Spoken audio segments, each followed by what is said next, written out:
Right, so we're now imagining we are, as humans, we are now imagining we are the DFA, deterministic finite automaton, and we're simulating the behavior of the NFA so that as a DFA we can recognize the same language that the NFA recognizes. Right? So how to do that? Well, if you go back a few sessions, remember we were using the fingers or pins at each, when we're going through the detailed description of the branching. We had a tree, and we're going down the tree layer by layer, level by level, as each input symbol came in. Remember? And we were putting a finger, pointing at, or easier just like put in a pin at each level, at each layer if you like, going down, time going this way. So as each input symbol came in, we'd go down one level. So let's do something similar. And what that fingering and pinning, same thing. What was that doing in effect? Well, it was sort of locating which states in a set of states that were active, those states that were pinned or fingered, they were the current state of some machine. So for each state that was pinned or fingered, that was the current state of one copy of the machine, of the NFA, right? So sometimes we had like two machines active, two states, three machines active, three states, and so on. So let's do, here's another essential idea in this proof. Let's do something similar, okay? So we will keep track, memorize, pay attention to which states are pinned or fingered. Okay, now that's another core idea, essential idea in this proof. We're trying to prove that that we can build. We're trying to show we can build a DFA that simulates the behavior of an NFA that recognizes a certain language. So in other words, this DFA will also recognize the same language. And if we can build it and it can recognize the same language, then by definition that DFA is equivalent to the NFA.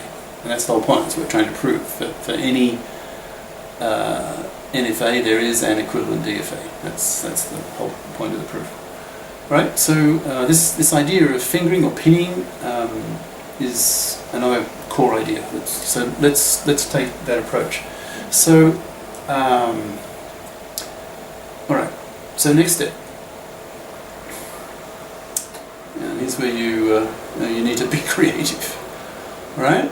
So if we do that, so at each step, like we're memorizing which states are pinned or fingered. Now those states, that's a subset, right? That's a subset of Q. And well, we could have any subset virtually of like we could have all the states being used, or some of them. So it's looking as though, there's a suggestion, there's a creative leap, if you like, in trying to find the proof. It's looking as though we need to keep track of, memorize which subset this simulating DFA needs to remember at each step as each input signal comes in. So how about we choose as our states, and here's the creative lead.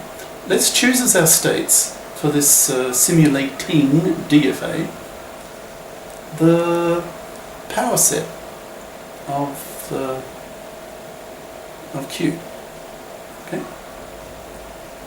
And each subset in that power set, that would be a state in this simulating DFA. Okay?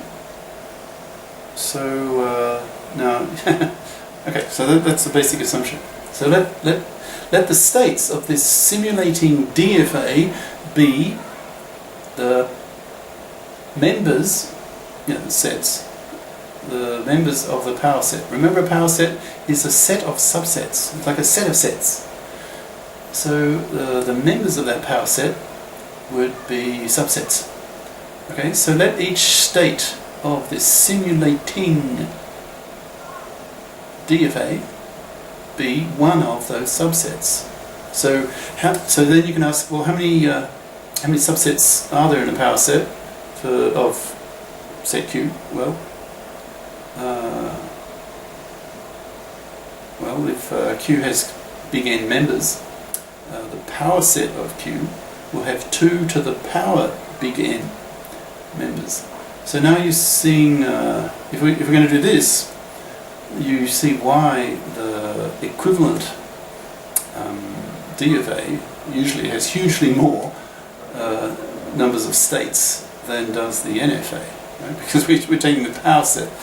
Like if Q has big N states, the equivalent DFA will have 2 to the N states, right? Hugely more. Like if N is large, 2 to the N is huge. Okay? So the equivalent DFA could have hugely more states, and hence more complex, right? But anyway, it's a matter of principle. We're just trying to show that there is an equivalent DFA for any NFA.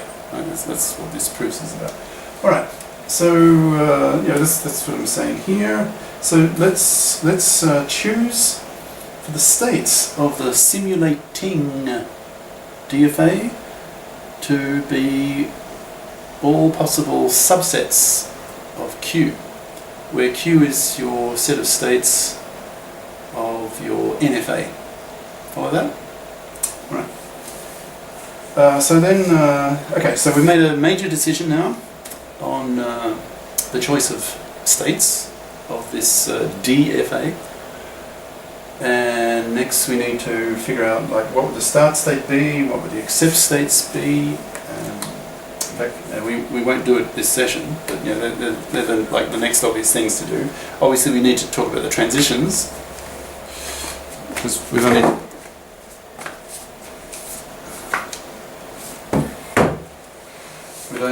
done the states so far. Okay, so what's the transition function? Haven't done that yet. Now, in the text, now we're still in the proof idea, right? We're still talking about the main features of the proof, the general picture, before we get into the actual detail. Now, the actual proof, the detail proof, starts here. But the text is saying, before we get into these detailed answers of what's the start state, what are the accept states, and the critical one, of course, what are the transitions? Okay. So the text is saying we still need a bit more new notation, some new formal notation, and that's what this part here is about. So again, more notation, and once we have that, the actual proof, the detailed proof, gets a bit easier using this new notation. So we need to talk about the new notation. Right? Okay, so it's still fairly vague. Things will become more concrete, obviously, when we get into the actual proof. But I think you've got some idea of where this proof is going, especially this critical idea. Well, there's several critical ideas. Okay, one, it's a proof by construction. You're trying to construct a DFA that simulates, behaves the same way as the corresponding NFA. Okay?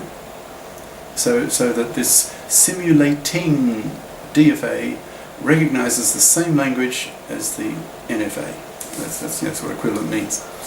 Another critical idea, summarizing a bit, is that the next state in the NFA is actually a set of states. Right? It's an NFA. So in our DFA, let's have each state in the DFA be actually a subset of the states in the NFA. Okay. Well, how many states then would you have in your simulating DFA? Well, 2 to the big N, where big N is the number of states in your Q, and Q is just the number of states in your NFA, right? So in other words, there'll be a lot more states in your DFA than in your NFA, so hence a lot more complicated, right? So often the corresponding DFA is much more complex than the corresponding NFA.